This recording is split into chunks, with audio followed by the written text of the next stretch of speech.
जम्मू कश्मीर के सभी daily wagers, ASHA workers, anganwadi workers, Jammu Kashmir के सभी casual workers, need based workers, helpers, इन सबके लिए बड़ी अपडेट है। सरकार आप सभी को एक अहम दायरे के अंदर लाने जा रही है, जिसका नाम है ईपीएफओ और ईसीआईएस। इन दोनों के बारे में मैं आपको विस्तार में बताऊंगा, इसलिए इस वीडियो को ज्यादातर शेयर करिएगा और कमेंट सेक्शन में अपनी राय जरूर दीजिएगा। तो जम्मू कश्मीर के जितने भी कर्मचारी हैं जो असंगठित है, यानी कि जो टेम्परेरी इंप्लॉइज जो गवर्नमेंट के अंदर काम तो करते हैं लेकिन वो परमानेंट नहीं है, उन सबको ये कहा गया है और उन सभी के डिपार्टमेंट्स को ये कहा गया है कि आप उनका ब्यौरा दें सरकार को। ब्यौरा इन द सेंस कि कितना आप उनको पैसा देते हैं, तनख्वाह कितनी देते हैं, कितने सालों से काम कर रहे हैं, एज क्या है, कहां कहां किस किस डिपार्टमेंट में किस किस लोकेशन पे वो लोग काम कर रहे हैं। इससे ये होगा कि एक बजट जो है वो आप लोगों को तैयार करने जा रही है सरकार। इस बजट से आप सभी लोगों को ईपीएफओ के अंदर और ईएसआईसी के अंदर डालने जा रही है सरकार। ईपीएफओ का मतलब है एम्प्लॉइज परमानेंट फंड ऑर्गेनाइजेशन।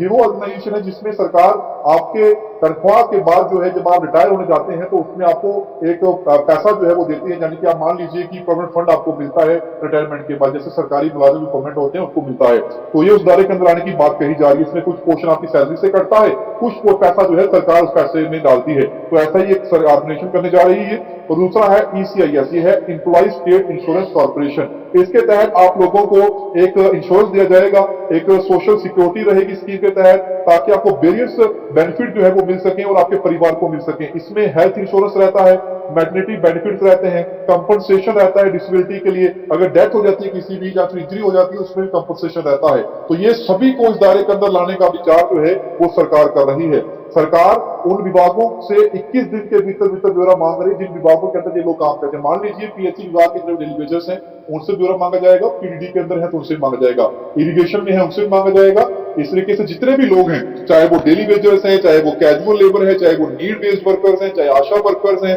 चाहे आंगनवाड़ी वर्कर्स हैं, चाहे हेल्पर्स हैं, इन सभी को ये कहा है कि आप लोग जो है अपने अपने डिपार्टमेंट, इनको कहा है कि आप लोग अपने लोगों का ब्यौरा दें हमें, ताकि प्रत्येक विभाग जो है एक वेतन और इसके अलावा बजटीय जरूरतों की जानकारी जब देगा तो उसके बाद एक बजट जो है उसे तैयार किया जा सके, ताकि आने वाले दिनों में जो है इस पर भी कोई काम किया जा सके। सूत्रों के अनुसार जैसे ही विभागों से जानकारी प्राप्त हो जाएगी तो इससे एकत्रित कर मुख्य सचिव कार्यालय के माध्यम से आवश्यक बजटीय प्रस्ताव जो है इसका तैयार किया जा सकता है। तो ये मुख्य सचिव कार्यालय की ओर से सभी प्रशासनिक अधिकारियों को, सचिवों को निर्देश दिए गए हैं कि वे अपने अपने डिपार्टमेंट्स को अंदर जो काम कर रहे हैं असंगठित श्रमिक, उनकी संख्या, उनके मासिक वेतन और नियम अनुसार दे नियोक्ता जो है उसका अंशदान यानी कि ईपीएफओ और ईएसआईसी का विवरण 21 दिनों के भीतर उपलब्ध करना है। तो ये बड़ी खबर आप लोगों के लिए, हालांकि ये रेगुलेशन के लिए बात नहीं है, लेकिन ईपीएफओ के अंदर लाना आप लोगों को, बाकी लोग जितने भी हैं जो जब के अंदर परमानेंट नहीं है, आप सोचिए आपकी तनख्वाह के साथ सरकार भी आपके उस खाते में पैसा डालेगी और आपको जब रिटायर होंगे तो आपको कुछ अमाउंट तो अवश्य मिलेगा जब आप घर जा सकेंगे। अब ये तो सरकार का फैसला है, ये मैं नहीं कह रहा हूँ कि ये सही है कि गलत है, ये आप लोगों को तय करना है। जितने भी जम्मू के डेली वेजर देख रहे हैं इस वीडियो को, आशा वर्कर, आंगनवाड़ी वर्कर देख रही है, तो वीडियो को देखने के बाद, सुनने के बाद, समझने के बाद क्या समझते हैं आप, क्या फील करते हैं,